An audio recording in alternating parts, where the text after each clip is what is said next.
Starting Module 2 now, Chapter 5, Scholastic Sport. High school sport, primarily a North American model. Internationally, young people compete for the local municipality's club team instead. For example, my cousins in Scotland were swimmers, and they had a town team that they played for, not their school. It involved thousands of school and participants. So a little history here. It was originally student initiated, organized, and operated. Abuses and mismanagement led to state control. Then athletic associations were formed. By 1969, all states in the District of Columbia belonged. In the 1970s, the fine arts were added, renamed the National Federation of State High School Associations, NFHS. From the 80s, it increased educational programming, incorporation of debate and spirit programs, and rules, interpretations, and publications. Okay, high school sport in Europe developed from clubs and sport associations, various church groups, maybe political parties. They have the International School Sport Federation. It organizes international competitions and promotes better mutual understanding and fair play. What's the value of high school sports? Well, it promotes academic and social development, positive academic growth and healthy lifestyle choices, and the development of good sporting conduct and fair play. It allows students to learn and apply skills beyond the classroom, and many more.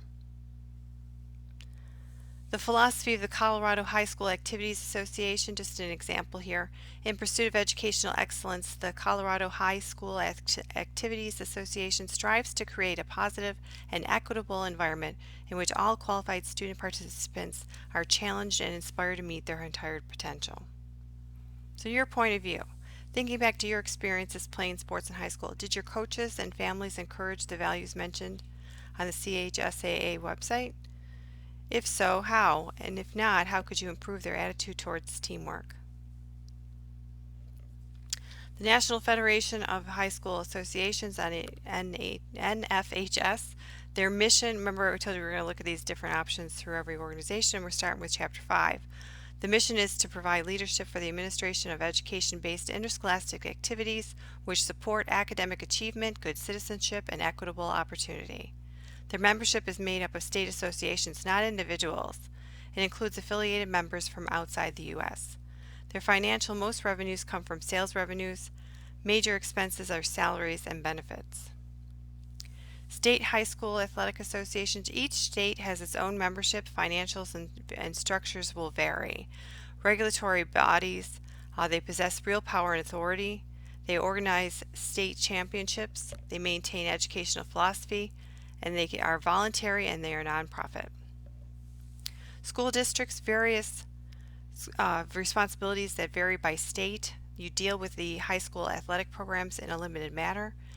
May be involved in approving funding for facility construction, may organize capital campaigns to fund other projects. Capital campaigns are usually large things like building a new gym. Individual schools will have an athletic director, coaches, and school principal that lead to head up their governance. Current policy issues: eligibility. Can homeschool kids play? Risk minimization, amateurism, gender equity, participation by athletes with disabilities, homeless high school athletes, funding, it always comes down to money, and homeschooling. Eligibility, key concept: participation in a scholastic sport is a privilege, not a right. Their key issues are ethics and eligibility rules, academic eligibility, and transfer rules. Participation by athletes with disabilities. The key issue is opportunities to participate more equally. There's a link to the Dear Colleague letter from the Department of Education in 2013. Title IX for people with disabilities, meaning equal representation.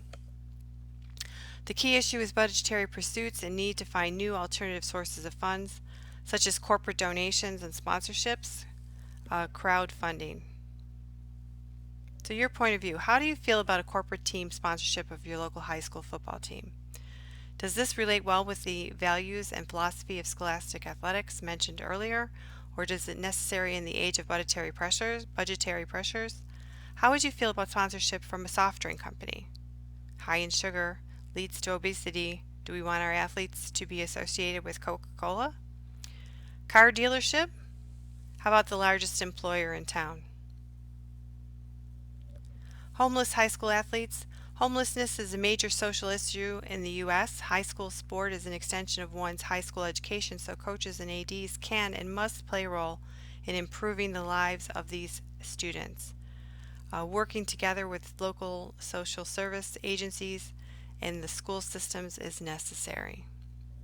Our homeschoolers, the key issue is legal eligibility to compete in high school athletics, an interaction of state legislators, state high school activities associations, local school districts, and the courts. And finally, is it fair to deny them when their family pay taxes? I pay school taxes, so should my kids be eligible to play even if they don't attend the school? Is it fair for them to take team positions away from regularly enrolled students? What educational message is sent when it is acceptable for them to play sports with but not go to school with other students? So what are your thoughts on that? Think about that and we'll discuss it in class.